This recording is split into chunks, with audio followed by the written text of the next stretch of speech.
মুখে হাসি ফুটালো। ঘন জঙ্গল। জঙ্গল খুব সুন্দর, কিন্তু পশু পাখিরা সবাই ভয়ে ভয়ে আছে। সিংহ গর্জন করে, আমি এই বনের রাজা। প্রতিদিন আমার গুহায় একজন করে পশু আসবে আমার খাবার হতে।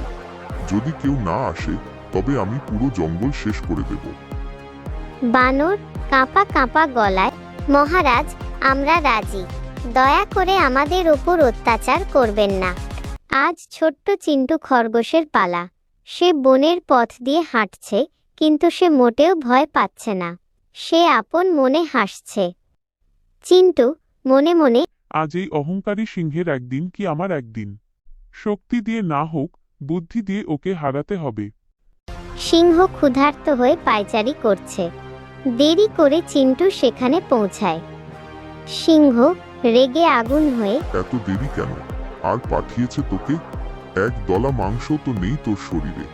চিন্টু ভয় পাওয়ার ভান করে, মহারাজ, আমি আসছিলাম আরো 5টা খরগোশ নিয়ে, কিন্তু পথে এক বিশাল সিংহ আমাদের পথ আটকে দিল।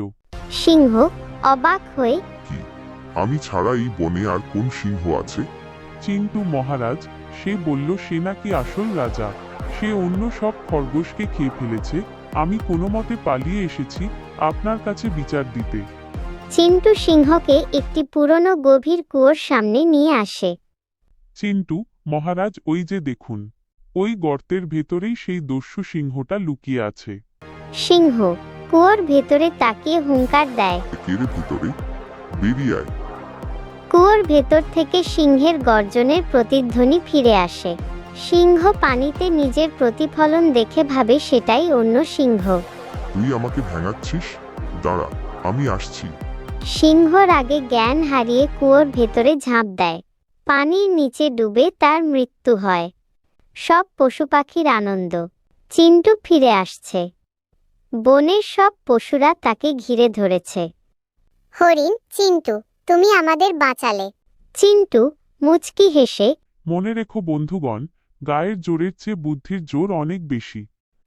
শিক্ষণীয় বিষয়, বিপদে মাথা ঠান্ডা রেখে বুদ্ধি খাটালে বড় বড় বিপদ থেকেও মুক্তি পাওয়া সম্ভব। আহা, চিন্টুর জন্য আজ খুশির বন্যা।